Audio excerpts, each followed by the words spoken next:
Sí que estoy grabando, ¿por qué dicen que no? Bueno, este,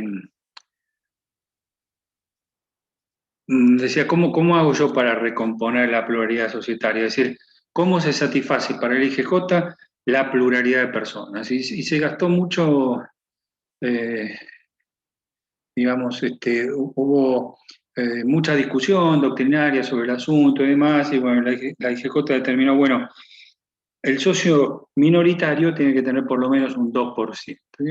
¿Y por qué 2%? Porque, bueno, nosotros vamos a ir avanzando y estudiando en la ley de sociedades que, eh, que existen determinadas normativas, determinadas normas a lo largo de la ley de sociedades que son tuitivas de las minorías, ¿sí? Pero nos vamos a encontrar con que cuantas menos acciones, cuantas menos participación tenga un socio, menos derecho tiene en la sociedad, ¿sí? O sea, hay un piso básico de derechos que no puede ser pisado. Pero, por ejemplo, socios que tienen un 10% tienen determinados derechos, vamos a ir a verlo. Socios que tienen hasta un 5% tienen un piso menor de derechos.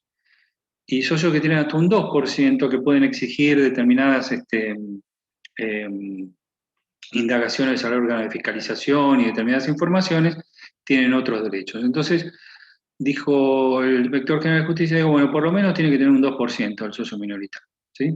Entonces la sociedad simplemente modificaba y le daba el 2% al socio que seguía siendo un socio absolutamente minoritario, pero de esa manera se cumplía para el IGJ con la pluralidad sustancial. Todo esto hasta el año 2015. En el año 2015 se unifica el Código Civil y se reforma la Ley de Sociedades, en una de las reformas más importantes que tiene dos reformas importantes, mm, eh, es decir, dos modificaciones importantes que nos trajo en la Ley de Sociedades principales. Una fue la sociedad unipersonal, la introducción de la sociedad unipersonal, y otra fue la sociedad de la sección cuarta que vamos a ver la semana que viene, el viernes que viene. En cuanto a la sociedad unipersonal, dispuso entonces que el artículo 1, fíjense que ahora dice, hay sociedad cuando una o más personas, ¿no? Y esto nos modifica un poco nuestra definición de contrato que vimos el otro día, ¿no es cierto? Porque se acuerdan que nosotros dijimos, bueno, es un contrato eh, plurilateral de organización. Pero claro, cuando se trata de una sociedad unipersonal, no hay contrato estrictamente, no contrato con nadie. Bueno, entonces en ese caso es un patrimonio de afectación, un patrimonio unipersonal de afectación a un negocio. Deja de ser estrictamente un contrato, ¿sí? Y, y- y entonces se admitió la sociedad unipersonal, cosa que había sido resistida por muchos años por algún que otro doctrinario en nuestro derecho, me estoy refiriendo al doctor Nielsen también, pero que ya existía que ya existe desde hace mucho tiempo en otros lugares del mundo. En España creo que se utiliza una acepción que para mí es mucho mejor, es la empresa unipersonal de responsabilidad limitada, no la sociedad unipersonal, porque sociedad da idea de asociarse con alguien, ¿no es cierto? En este caso sería mejor para mí llamarla empresa unipersonal con responsabilidad limitada, que eso es lo que se busca. Entonces, a partir del 2015, nosotros tenemos la posibilidad de afectar un patrimonio a un negocio rodeándolo de garantía frente a terceros, porque esa sociedad unipersonal también tiene que tener un capital, también tiene que inscribirse. Lo que pasó fue que eh, durante el trámite legislativo estaba todo el mundo mirando el Código Civil y Comercial de la Nación, todo discutiendo sobre el Código Civil y Comercial de la Nación. Y alguien introdujo en la letra de la ley, en el artículo 299, una línea simple y sencilla que decía que las sociedades unipersonales quedaban incluidas en el 299. ¿Qué es esto del 299? Nosotros vamos a referirnos a lo largo del curso varias veces al artículo 299. Vieron que yo no le pregunto artículo de memoria, pero Este artículo vamos a tener que verlo. eh, y, y- y cuando nosotros nos referimos a la sociedad del 299, nos estamos refiriendo a una serie de sociedades típicas de los tipos que ya conocemos, pero que tienen una fiscalización, un control especial. ¿Mm? Un control que se ejerce por parte del Estado, un control externo, y a su vez un control interno superior al más fuerte, digamos, al control interno que tienen el resto de las sociedades. ¿Por qué? Porque son sociedades que tienen un capital muy importante o que toman fondos del ahorro público, ¿sí? Sociedades que se dedican a ahorro y préstamo para la vivienda, sociedades que se dedican al ahorro y préstamo para la adquisición de determinados bienes como los automotores. ¿Sí? Son sociedades que están fuertemente fiscalizadas por el Estado y son sociedades que tienen a los que este artículo 299 les impone, por ejemplo, tener un órgano de administración de la sociedad formado por 3 personas y un órgano de fiscalización de la sociedad obligatoriamente formado por otras 3 personas. Entonces, ¿qué era lo que pasaba? Que nosotros teníamos nuestra sociedad unipersonal formada por una persona, pero que tenía que tener un órgano de administración de 3 personas y un órgano de fiscalización de 3 personas. Entonces ya se desdibujaba esta finalidad, ¿no es cierto? Porque claro, estos sujetos, 3 directores y 3 fiscalizadores, no es gente que vaya a trabajar gratis, por supuesto. Entonces se hacía muy onerosa la sociedad, tenía más controles que socio, que tenía un solo socio. Bueno, esto se hizo un poquito, dicen que se hizo a propósito para, de alguna manera, eliminar la sociedad unipersonal, ponerla formalmente en el artículo 1, pero eliminar. Después fue modificado, se quitó esa obligatoriedad de tener 3 administradores, eh, y tuvo alguna, tuvo y tiene alguna aplicación la sociedad anónima unipersonal. Después vamos a ver algo con algunas cosas con mayor profundidad. Solo pueden ser sociedades por acciones. Y, y bueno, esto es una aproximación al tema que quería comentar sobre las sociedades unipersonales. Cuando nosotros hablamos de la organización de la sociedad, que esto me había quedado un poco pendiente la otra vez, decimos que es un contrato plurilateral de organización porque la sociedad necesariamente dentro de su estructura va a tener 2 órganos diferenciados y eventualmente un tercero. El primer órgano es el órgano de gobierno de la sociedad, que son los socios, los dueños, los que le dan los atributos de la personalidad en ese contrato, los que le señalan cuál es el negocio al que se van a dedicar, las grandes pautas de desarrollo del negocio de la sociedad. Son los que eligen a los administradores, a los fiscalizadores. Suele llamarse asamblea, más propiamente, más técnicamente la asamblea es el órgano de gobierno de la sociedad anónima. ¿Sí? Genéricamente hablamos de la reunión de socios, el órgano de gobierno. Separadamente, aunque en la mayoría de las pequeñas sociedades están confundidos ambos órganos, encontramos el órgano de administración. Los administradores son los que gestionan el patrimonio de la sociedad, los que representan a la sociedad en el mundo del comercio frente a los terceros, ¿sí?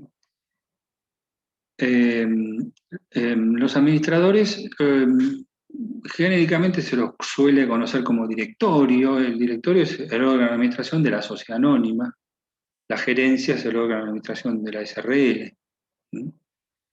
Bien.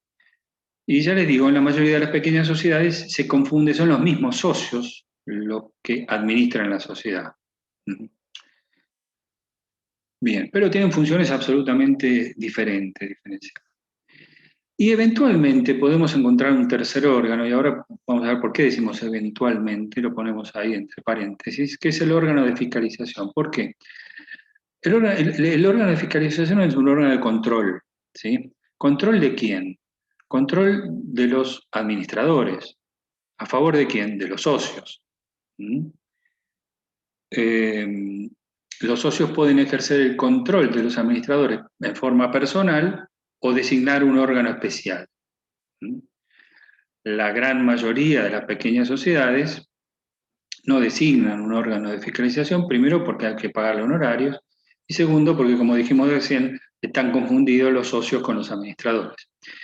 Pero dijimos que eventualmente puede existir porque solo es obligatorio que conste este órgano de fiscalización, que se forme este órgano de fiscalización en las sociedades que están en el artículo 299.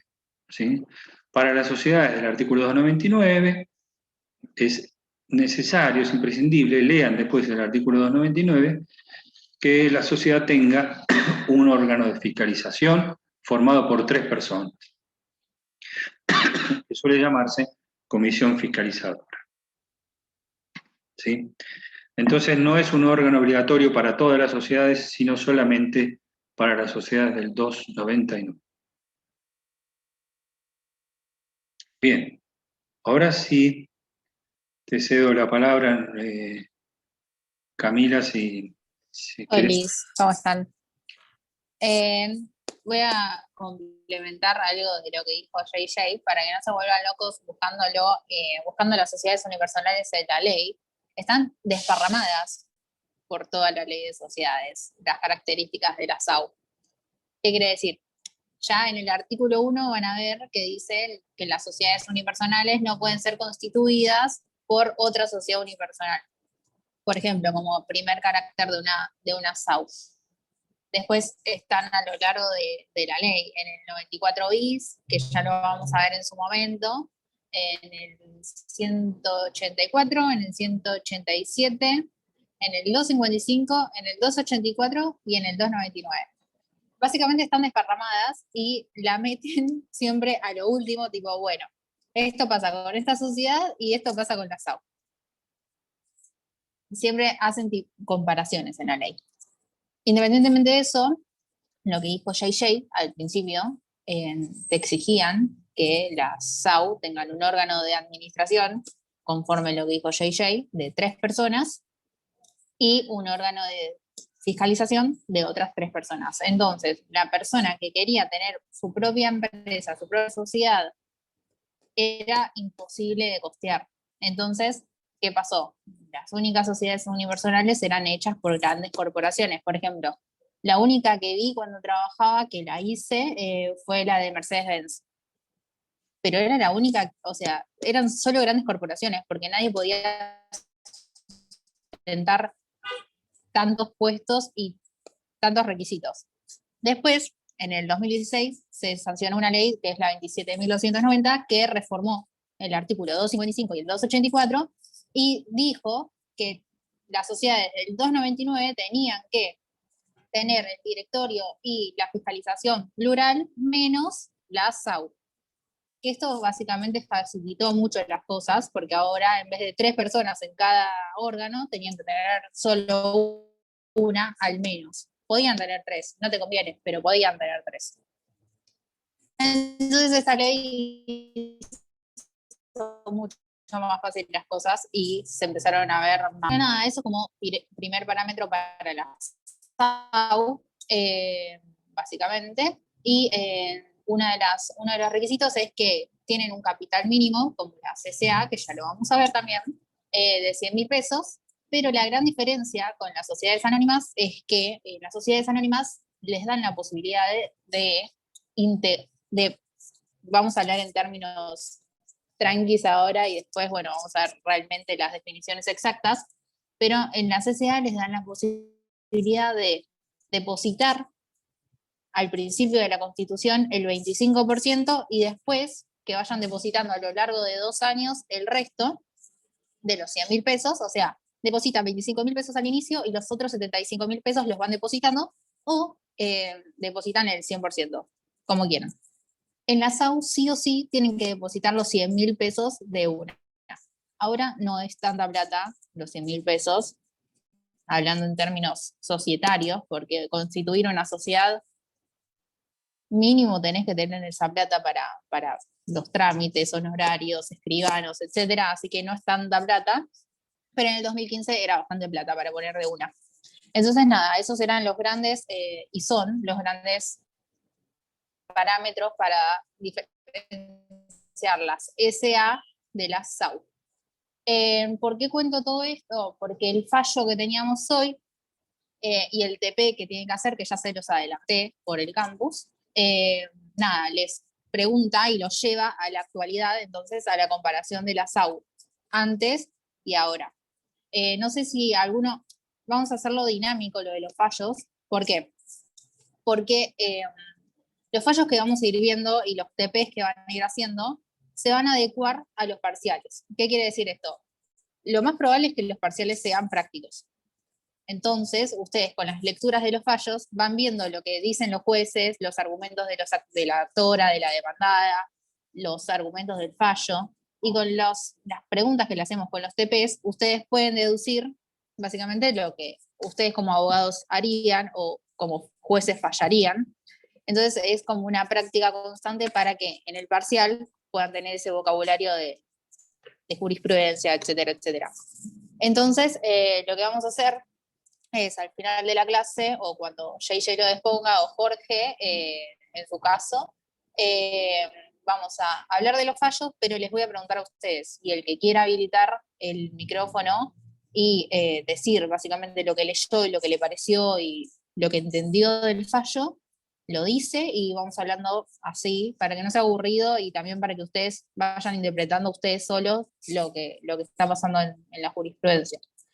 La mayoría de los fallos están todos actualizados, así que hay algunos que son viejos. El de la SAU es viejo, pero también para ver esto, el contraste de la SAU ahora y cuando no estaba regulada. Pero la mayoría son nuevos, así que es para su práctica y para que vean lo que está pasando en la justicia ahora y en el mundo, ¿no? Así que nada, el que quiera habilitar el micrófono y decir lo que leyó de IGJ con Frachia, no del otro porque se los mandé hoy, obviamente.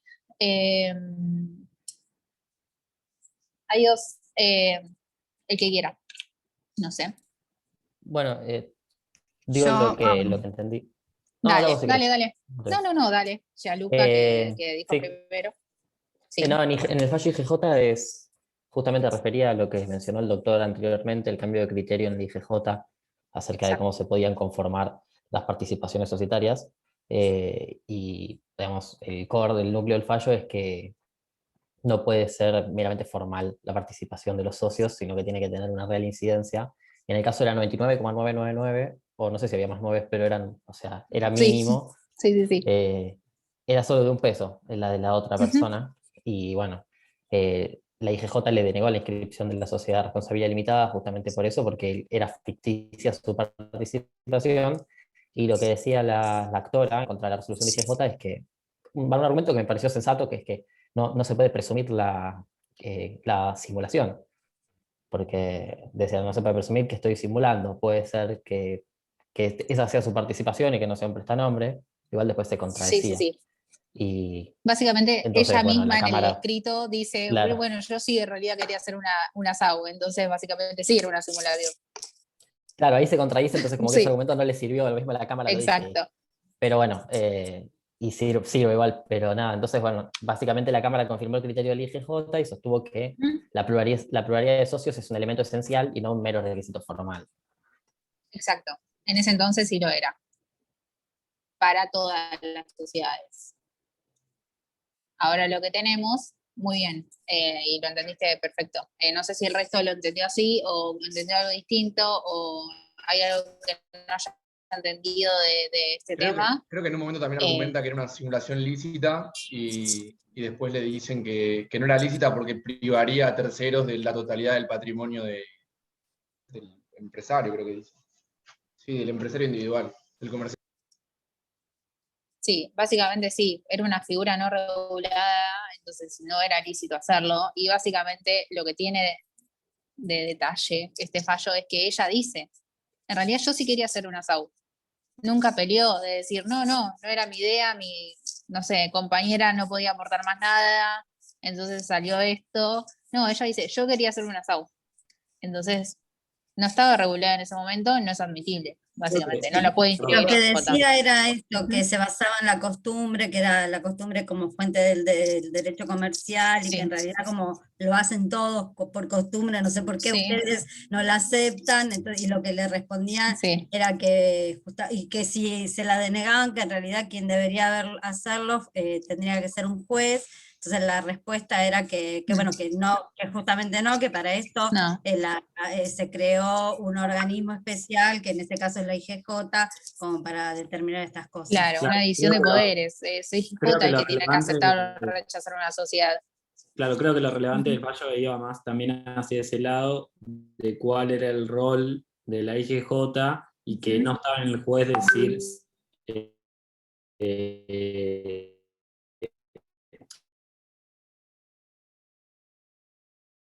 o sea, determinar si tenía que haber una sociedad o no, sino que Exacto. justamente era el órgano de control para eso. Como digo, querían en realidad crearla, pero bueno, nada, ganaron en cierta ¿Habría manera. algún problema Pero ahora? nada, que conste igual. Ahora, ¿habría algún problema Sí, en crear una sociedad de esa forma? Si están reguladas las SAU. 99 y 99, 1, sí. depende del inspector que te toque. Ok, Es la porque realidad.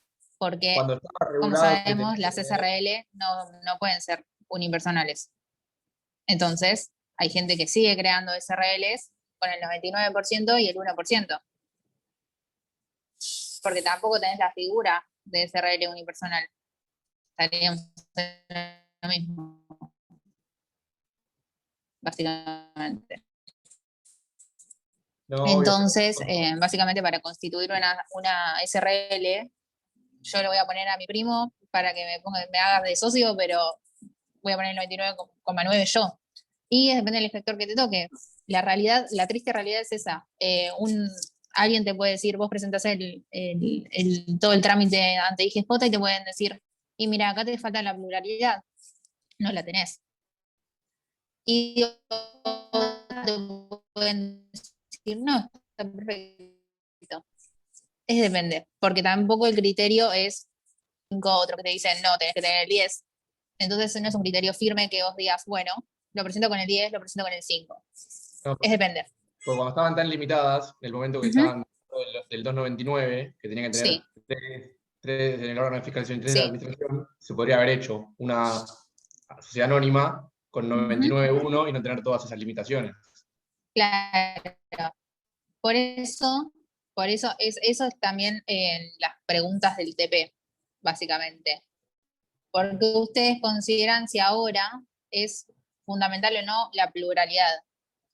Ahora, la cuestión es esta, en las unipersonales ya sabemos que no, porque no es un requisito exigible, básicamente porque es la figura así. Ahora, en el resto de las sociedades, en la sociedad anónima pura, en las SRL, ¿es exigible la pluralidad? Y a mi criterio, sí, porque si no se desvirtuaría el tipo societario.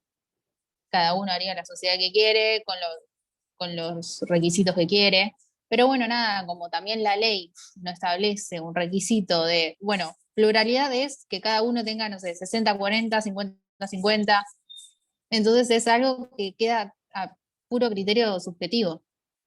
Pasa que, ¿cuál es el sentido de que haya pluralidad de socios si jamás regulaste una sociedad en la cual puede haber un socio solo? O sea, si el argumento que dan el fallo a veces es que no podría contar con el patrimonio total de Sí. esa persona, ahora está regulado, sería lo mismo. O sea, podría tranquilamente hacer una SAU y listo. Exacto, lo que pasa es que las AU tienen requisitos más rigurosos, como aportar los 100.000 pesos de una, o sí tener un síndico, cuando en la SA es optativo, y en la SRL también, a menos que alcances alguno de los requisitos del 299. Pero entonces, si vos estás queriendo hacer una SA y no vas a la unipersonal, quiere decir que la unipersonal es mucho más rigurosa y te conviene una sociedad anónima. Entonces estarías obviando la ley. Y bueno, nada, igual es en serio a criterio de cada uno, es más subjetivo, porque vos me podés decir, no, bueno, la pluralidad no es exigible porque ya crearon un tipo, entonces básicamente que establezcan criterios y ahí vemos si es exigible o no. Y otro te puede decir, y no, realmente sí, es exigible porque si no los tipos se desvirtuarían, cada uno haría lo que quiere, entonces, ¿para qué vamos a crear criterios más rigurosos para un tipo si cada uno puede hacer lo que quiere y constituirla con 99,9 y 0,1?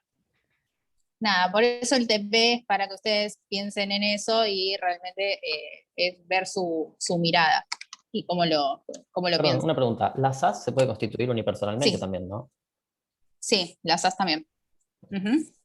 Exacto, pero ahora están muy limitadas. Ya lo vamos a ver cuando veamos SAS, pero ahora están muy limitadas porque Nissen, el inspector de ahora, las detesta. Básicamente sacó 55 resoluciones para real el año pasado y este año para limitarlas y para que no se inscriban más o para que no sigan funcionando. Entonces ahora es medio imposible. Te diría 100%, 99,9% imposible de crear una SAS hoy en día. Entonces, conclusión, puedo presentar una SRL con 99,1 y puede pasar que pase y puede pasar que me corra una vista y que me digan necesitas más socios, básicamente. Exacto. Sí. Como quiera el inspector. Exacto. Como quiera el inspector. Ahora con la gestión Nissen, te diría que no pasa. No hay chance de que pase. Ahora, con la gestión Brodsky, que fue el año Macri, y puede ser que pase. Es depende. Realmente por eso, es una decisión súper política. Es algo muy político decidir inscribirlo o no. Pero bueno, nada. Es a criterio del inspector, lamentablemente. Pero bueno, también corren tus gastos. Hacer gastar a tu cliente, no sé, 100.000, 120.000 pesos para inscribir una sociedad que no va a funcionar o no te la van a aceptar en IGJ y tirarte el lance y poder perder los 120.000. Claro, sí. Tantas resoluciones en contra de que pueda salir o sea, básicamente es un derecho, la gente puede crear esa sociedad, ¿no es medio abuso? También. ¿En qué Sí, sentido? en el sentido de que la O ley sea, te da un derecho y después el órgano te lo saca a través de resoluciones, que en realidad no es la potestad que...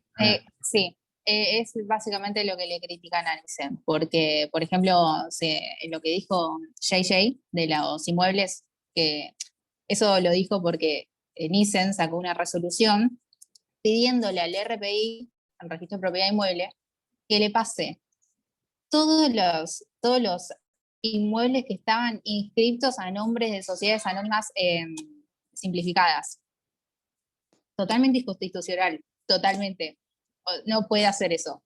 Y bueno, sacó una resolución igual. Una casa de brujas, digamos. No, exacto. Pero te hago una Con la SAS pregunta, pasó eso. porque uno de los fundamentos, uno de los planteos que hace el fiscal, Sí. o sea, como que justamente es una cuestión política, ¿qué se supone, y por lo que comentaban, qué se supone que lo está tratando de evitar? Porque ahí pareciera que decir que, no sé, por ejemplo, que se defraude vendría a ser al fisco. Si vos pones departamentos, no sé, a nombre de una sociedad para evitar pagar determinados impuestos. Sí. ¿Ese es el fundamento? ¿Hay más? No, porque en realidad cuando hay el fundamento principal es lo que... O es una cuestión, o a veces es, no sé, es como más de doctrina, que uno se apega a cierta visión de lo que debería ser una sociedad, si no es, o sea, no sé, eso, pregunto. Sí, no, obvio, tenés doctrinas... si se justifica o no, qué problemas trae, o sea, no, ese tipo de cosas. Tenés doctrinas tipo Nissen, así a rajatabla, y tenés doctrina tipo Manóvil, no digamos el objeto de la sociedad, somos todos socios, etcétera. Hay distintas doctrinas, pero realmente el fundamento principal de la resolución de Nissen fue lo que dijo JJ, de privar a las personas, a los terceros, del patrimonio de una persona por estar sujeto o inscripto por una sociedad. Básicamente es el resguardo de los terceros, ya sea el fisco, ya sea una persona, un tercero que nada, contrató con vos y vos entraste en quiebra y no puede cobrar porque está a nombre de la sociedad. Es el resguardo de terceros, el interés fundamental. Así que, bueno, nada, eso. Tienen el TP para hacer, para entregar antes del viernes que viene. Básicamente es todo lo que hablamos hoy. El segundo fallo, que es el de Pisitelo, es del 2019 y es de inoponibilidad del 54, párrafo tercero. Y básicamente es todo lo que vieron con JJ, no hay nada, no es muy dificultoso, digamos. Así que van a estar bien con eso. Preguntan a dónde mandan el TP. Está en el TP. ¿Pero dónde? Los... Está bien, está bien. Sí, están los mails en el TP. No va con nota, va Tommy. aprobado o desaprobado y es buen fin de. Condición de regularidad. Exacto. Bien. Una cosita antes de terminar. Sí, yo cierro. Bien.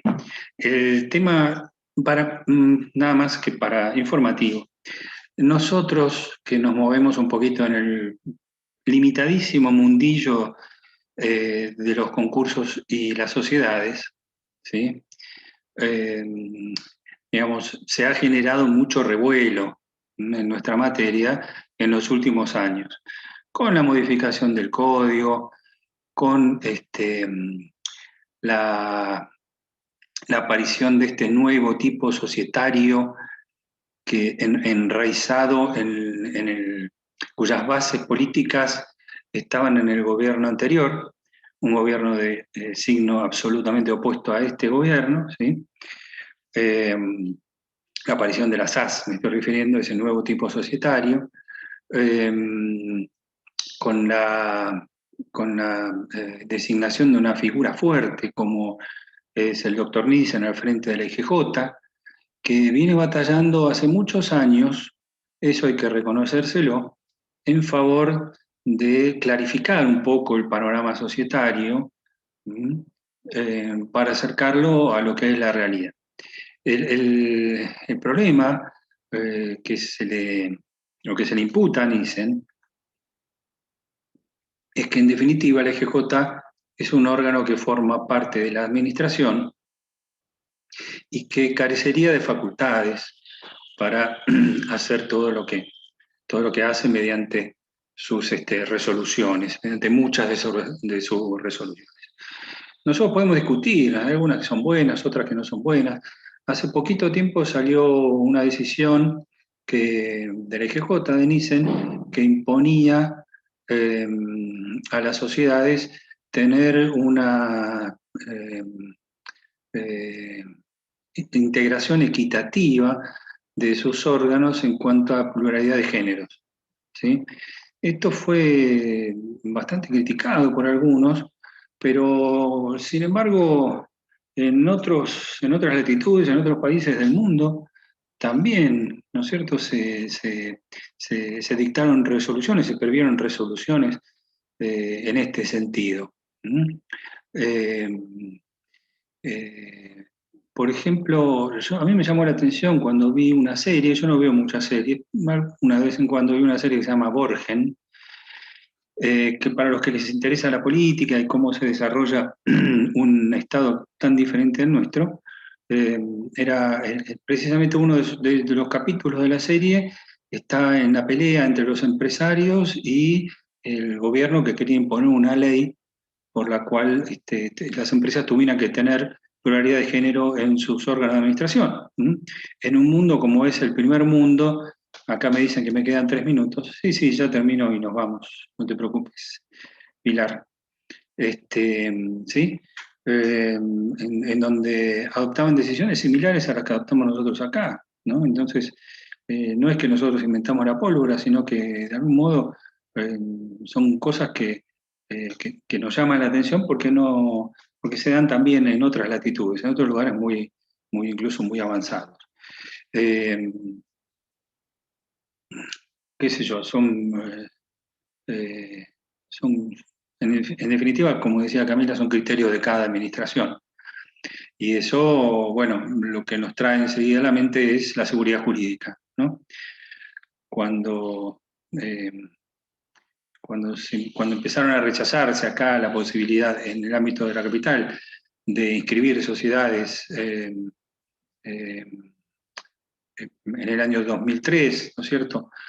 Porque Nielsen rechazaba esto de la cuestión de la pluralidad de las personas, simplemente fueron a inscribirse al interior las sociedades, porque cada jurisdicción es diferente y la IGJ no es de ámbito nacional. Entonces, de alguna manera u otra, finalmente la realidad siempre se impone por algún lado. Bueno, en lo personal yo ya terminé, y si nadie quiere decir más nada, nos queda 1 minuto y medio, o sea que alguien podría decir alguna cosa, y si no, nos vamos y nos vemos la semana que viene, ¿sí? Yo nada más agregar que la resolución de la paridad de género es la 3420 de IGJ, y el que la quiere leer son 5 artículos. Nada, está buena. Pero nada, eso. Dale. Información adicional, nada más. Bueno. ¿Listo? Por mí, sí. Nos vemos. Buen fin de. Adiós. Chao, buen fin de semana. Chao, hasta luego. Nos vemos.